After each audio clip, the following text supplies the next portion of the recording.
Okay. Um, Good afternoon. My name is Theo Lim. I'm a faculty member at Virginia Tech, and my expertise is in urban planning and community engagement. I'm here to represent a process that my students and I went through with the group, the Friends of Evan Spring. Although the Friends of Evan Spring group has very specific goals with respect to the future of that area, the topic of my presentation today is actually community engagement. I've been asked to present before you today, not only by the Friends of Evan Spring Group, but also by members of the city's Equity and Empowerment Advisory Board. I will recommend by the end of my presentation that the city consider adopting a set of principles of community engagement as a way of demonstrating its commitment to restoring trust between government and residents, and specifically the African American community in Roanoke. I was aware that the Friends of Evan Spring were up against some real challenges in their goal to preserve that area as a nature park, given that the parcels in that area are privately owned, and it seems that the city was not keen on exploring the idea of acquiring the properties to establish a park. However, I volunteered to use my graduate course, Collaborative Planning and Community Engagement, to help the group. Over the 15 weeks of the semester, we all found ourselves changed by the process of deep community engagement. In short, if the process of deep community engagement we went through with the Friends of Evan Spring could change us, complete outsiders to your community, we believe it could also point to a path for the city to transform its legacy of and reputation of distrust in its public decision-making processes. I would first like to acknowledge Plan 3.1 produced by the city's consultant for the Evan Spring area. The city's requirement for community engagement to be a part of the consultant's process was admirable. However, we now know that many residents of Northwest were dissatisfied with the type of community engagement that was conducted. Essentially, the consultant used community engagement to come up with a list of non-negotiables. They assumed that if the design avoided those non-negotiables, then the community would have to be satisfied with the resulting plan. But there is much more potential and transformative power in the process of community engagement that cannot be captured simply by making a list of non-negotiables. Our approach was to view the planning process as one of storytelling. My students came into the issue of Evan Spring knowing that it is charged and a controversial topic. They wondered what their role was as outsiders. They stepped back and asked, what is the underlying problem that we are trying to address? The first story that emerged was about the pain of urban renewal. My students learned about urban renewal and its lasting scars on the city, but in the beginning, much of it was invisible to them. They needed to learn to see what longtime residents, African American residents, see of their city. They had the opportunity to hear the devastating stories shared by residents about the plague of urban renewal that their families, friends, and neighbors endured. These stories inspired them to consider, how do we see what the community of Northwest Roanoke sees? We designed two workshops to dive deeper. In our first workshop, we wanted to understand how residents see their own community and the future of Evan Spring. These are not questions that can be answered using rationality alone. They are emotional in nature, and so we had residents tell their stories in listening circles. This is a photo of a listening circle.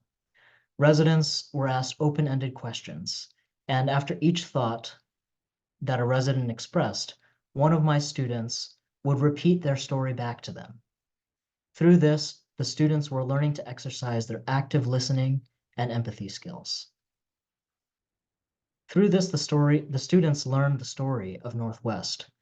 They learned that despite Northwest's reputation as crime-ridden and violent, there is also a deep sense of pride and a strong culture of mutual aid that is under-recognized. We learned that Evan Spring represented freedom, youth, independence to the residents. They had beautiful memories of riding bikes, eating fruit from trees, and playing in the swimming hole. The vision for Evans Spring is connected to residents' past experiences of nature and the city. And the motivation surrounding Evans Spring today is connected with the betrayal the residents felt associated with urban renewal. At the end of this exercise, we were relieved when we heard the residents say they felt heard and even had fun. We felt we were beginning to understand more of what the problem was.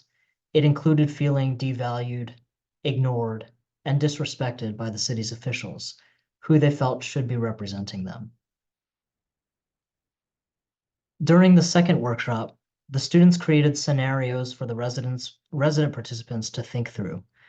The scenarios not only represented a range of potential outcomes, they were also described with both positive and negative media spin versions.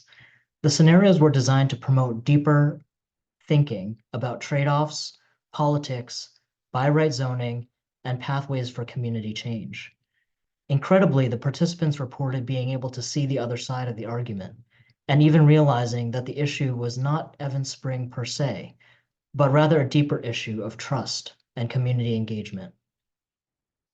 My students and I also learned the process of relating deeply to people, to be vulnerable in the fact that we had honestly no idea if we could actually make any difference, and yet be willing to listen and hold another's pain and hope, made us deeply reflect on what the role of community engagement should be.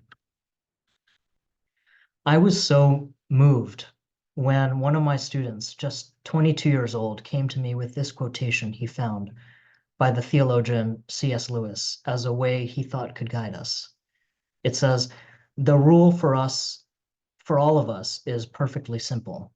Do not waste time bothering whether or not you love your neighbor. Act as if you did. As soon as we do this, we find one of the greatest secrets. When you are behaving as if you loved someone, you will presently come to love him."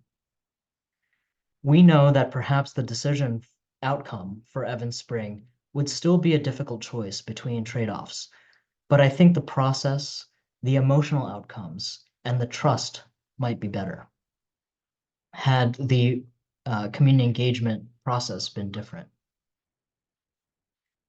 These are the principles that we think the city could adopt to guide all future community engagement for the purpose of rebuilding trust. These are principles for city leaders to become true advocates, in short, becoming neighbors. 1, when I'm sure I know what needs to happen next, I take a look at my assumptions. 2, when I'm judgmental about what is happening, I question my assumptions and open my heart. 3, when chaos breaks out, I stand calm and confident, knowing that something beautiful will emerge beyond what I could have imagined or planned. 4, if I notice I'm trying to control, I let go. 5, when I feel myself wanting to tell others what to do, I ask them what they see as possible. 6, if I let ends become more important than means, I step away. 7, if I begin to doubt, I remember to trust in the collective process. 8, if this begins to flow, I know I'm meant to do this. 9, if people are praising me for my work, I know I have failed to make it their success. And 10, I remember that I am working with them to realize their evolving vision, not my own. The last story I have for you today is one that my students presented back to the Friends of Evans Spring of their story. They wrote, "Dear Friends of Evans Spring, your story is one of strength, endurance, and love.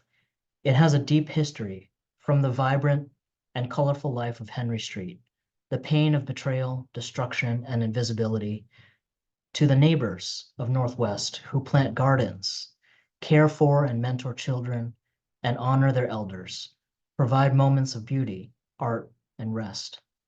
You are already cultivating leadership in exactly the ways of your heroes of the civil rights era. You have sacrificed your time, and your passion is courageous. We cannot predict how the struggle for Evans Spring will end, but we do know you will persevere. In times of challenge and controversy, As you look at the long road ahead, remember how far you have come. We hope that our story, our brief overlap in paths, will remind you it is possible to do planning in a different way, in a way in which all parties grow and learn together. It is our sincere hope that in our small way we have modeled that this is possible. We see you and we thank you for the opportunity. At the end of my students' final presentation to the Friends of Evan Spring, many of us were in tears. This is the kind of relationship that the residents we worked with would like to cultivate with their elected officials, government staff, and anyone asked to engage community in a public decision-making process. We've experienced the learning that can happen by both residents with a stake in an issue and those who might be considered outsiders, experts, or professionals when this is the approach that is taken. It has the potential to heal wounds. It has the potential to be truly transformative, to result in the inclusive city that you all aspire to be.